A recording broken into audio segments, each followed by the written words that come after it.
Audio Jungle. Audio Jungle.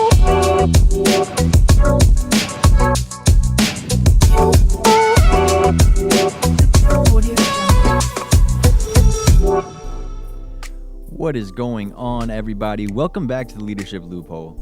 I'm O'Shea, and today we are going to be diving into one of the most critical drivers of long-term success: innovation. Now, here's a powerful fact. A study by McKinsey found that 84% of executives believe innovation is critical to growth, but only 6% are satisfied with their company's innovation efforts. Why? Because fostering innovation is about culture, not luck. Let's break it down so you can create an innovative environment in your business. See, innovation isn't just about new products. It's about mindset. 3 pillars of innovative culture are as follows. Encourage experimentation. Jeff Bezos said, if you double the number of experiments you do per year, you're going to double your inventiveness. Failure should be seen as a step towards success. Innovation doesn't start with a big idea. It starts with a question. What if I tried it this way? Companies that succeed long-term give their people permission to experiment, and more importantly, to fail. Google's former VP of Search, Marissa Mayer, once said, creativity loves constraint. What she means was that when people are given clear boundaries, but freedom within them, creativity explodes. Think about Amazon. Their culture of innovation is deeply tied to what Jeff Bezos called high-velocity decision-making. They embrace small, reversible experiments, what he calls type 2 decisions, to test and learn rapidly. The point isn't to avoid failure, it's to fail fast, learn fast, and move forward. Your role as a leader is to reward learning, not just success. When a team proposes an idea that doesn't pan out, ask, what did we learn? What can we do differently next time? That simple shift creates an environment where your innovation becomes the norm, not the expectation. Number 2 is cross-department collaboration. Steve Jobs believed that innovation happens when you bring together technology and the humanities. Innovation happens at the edges, where different perspectives intersect. When marketing sits with engineering or customer service chats with the product team, new ideas emerge. Why? Because they see the problem from completely different angles. Steve Jobs was famous for designing Pixar's offices with one central hallway, so people from different teams would literally bump into each other. Innovation, he believed, wasn't about isolated geniuses. It was about the serendipitous conversations. So, how do you build that into your organization? Host monthly cross-functional brainstorms. Pair teams on shared KPIs. And create open channels for feedback and idea sharing, something like Slack channels or innovation jams. And most importantly, as a leader, model collaboration. Invite other departments into your planning meetings. Give credit across teams. When people see leaders working across silos, they follow suit. And lastly, psychological safety. According to Google's research, teams that feel safe to express ideas without fear of criticism are the most innovative. So let's talk about the bedrock of innovation, which is psychological safety. This is a term coined by Harvard professor Amy Edmondson, and it refers to a team environment where people feel safe to speak up, ask questions, admit their mistakes, and offer new ideas without a fear of embarrassment or punishment. In 2012, Google launched Project Aristotle to figure out what makes their teams best and makes them so effective. And the number one factor was psychological safety, as we had discussed in a previous episode. Here's some ways that you can actually create that safety. Respond supportively when someone takes a risk, even if it fails. Invite input from quieter voices. Ask, what do you think? And admit your own mistakes publicly. Vulnerability from the top builds trust across the team. When people know that they won't be punishment for trying something new, they start showing up with energy, ideas, and innovation. Pro tip, host a monthly failure meeting where teams share what didn't work and what they learned. This shifts the focus from blame to progress. So here's a little wrap up of that. To build a culture of innovation, focus on these 3 things: encouraging experimentation, rewarding learning over perfection, break down silos through cross-department collaboration, and build psychological safety so people could speak up and stretch out of their comfort zones. When these three work together, innovation stops being a project. It becomes part of your DNA. And that's where the real long-term success lives.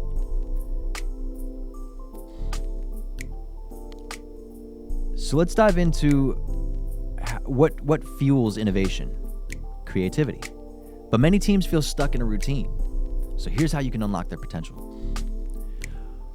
The truth: bureaucracy kills innovation. Endless approval chains over regulation and rigid policies don't just slow people down, they discourage them from thinking boldly. Harvard Business School professor Gary Pisano puts it bluntly: too many rules and procedures can stifle innovation by making employees risk-averse. Imagine that your team has an idea that could change the game, but they need to get 5 sign-offs, fill out 3 forms, and wait 2 weeks to act. By the time it's approved, the spark is gone, or worse, a competitor already ran with it. So here's what great leaders do instead. They streamline decision-making. That doesn't mean zero structure, it means the right amount of structure. Leaders like Satya Nadella at Microsoft embraced a growth mindset culture that pushed decision-making down to frontline employees. The result was a surge in innovation and employee engagement.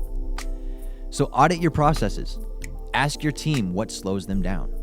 You'll be amazed to find how many small policies are clogging big ideas. And dedicate time for creativity.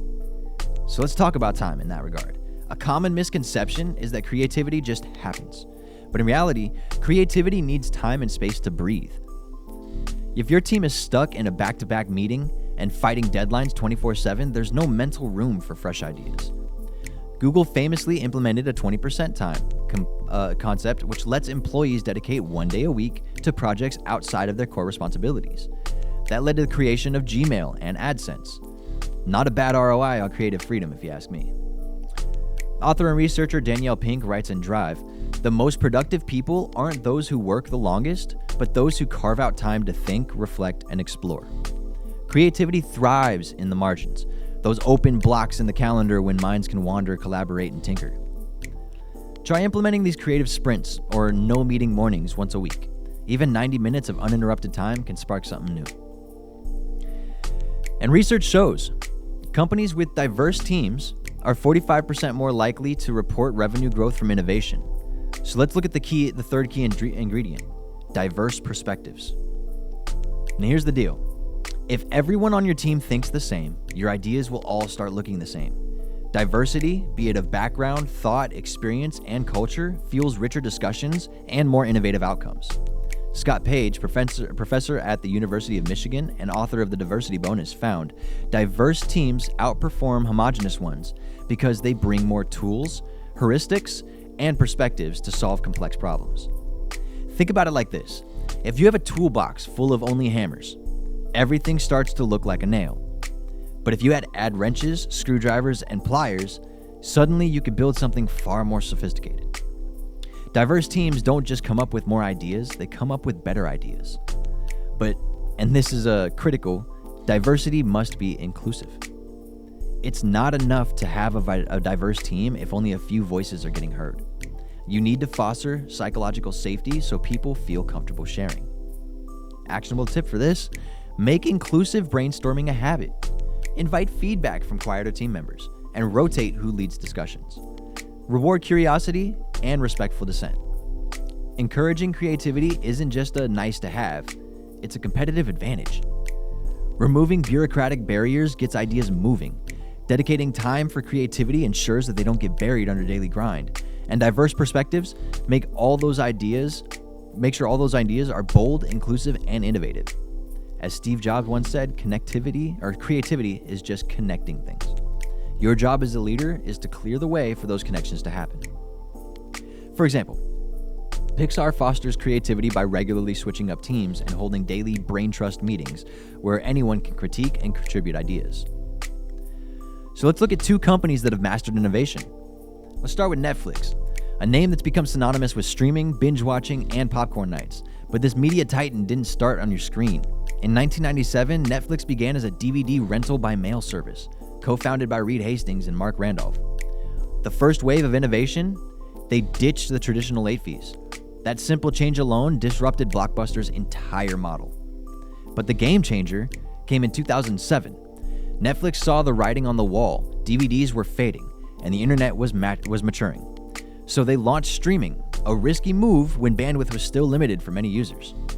Most companies would have clung to their cash cow DVD service, not Netflix. They cannibalized their own business, betting on a digital future. And it worked. By 2013, Netflix moved from distributor to creator, launching its own original content like House of Cards.